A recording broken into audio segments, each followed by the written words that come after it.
তো বন্ধুরা, তোমরা সবাই জানো আজকে জলমগ্ন কলকাতা, খুব বৃষ্টি হয়েছে গতকাল রাত্রি থেকে।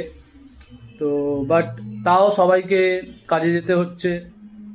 বিদ্যুৎপৃষ্ট হয়ে মারাও গেছে 7 জন শুনলাম। তো যদি আমরা এখানে ট্রেডিং করতাম তাহলে কি হতো? একদিন না হয় অফিস অফ করাই যেতে পারতো। তো এই দিন আমরা ট্রেডিং করতে পারতাম, যেমন আমি করেছি। আজকে আমি ট্রেড করেছি, বাড়িতেই আছি, বাড়ি থেকে বেরোনোর কোনো প্রয়োজন নেই।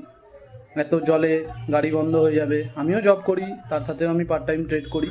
এমন নয় যে পার্ট টাইম ট্রেডার হওয়া যায় না, সবই পসিবল, পার্ট টাইম ট্রেড করা যায়। তো আমি দেখাচ্ছি আমার ট্রেডটা আজকে কী করেছি, কী প্রফিট হয়েছে আমি দেখিয়ে দিচ্ছি। 42 টাকায় আমি ট্রেড নিয়েছি আর এক্সিট করেছি এখানে ওই 55-54 টাকায় আমি এক্সিট করেছি। ঠিক আছে, এইভাবে তোমরা ট্রেড করে প্রফিট করতে পারো। তো এখানে তোমরা দেখতে পাচ্ছ আমি 25 150 কল সাইড বাই করেছিলাম, সেখানে আমার 671 টাকা প্রফিট দেখাচ্ছে।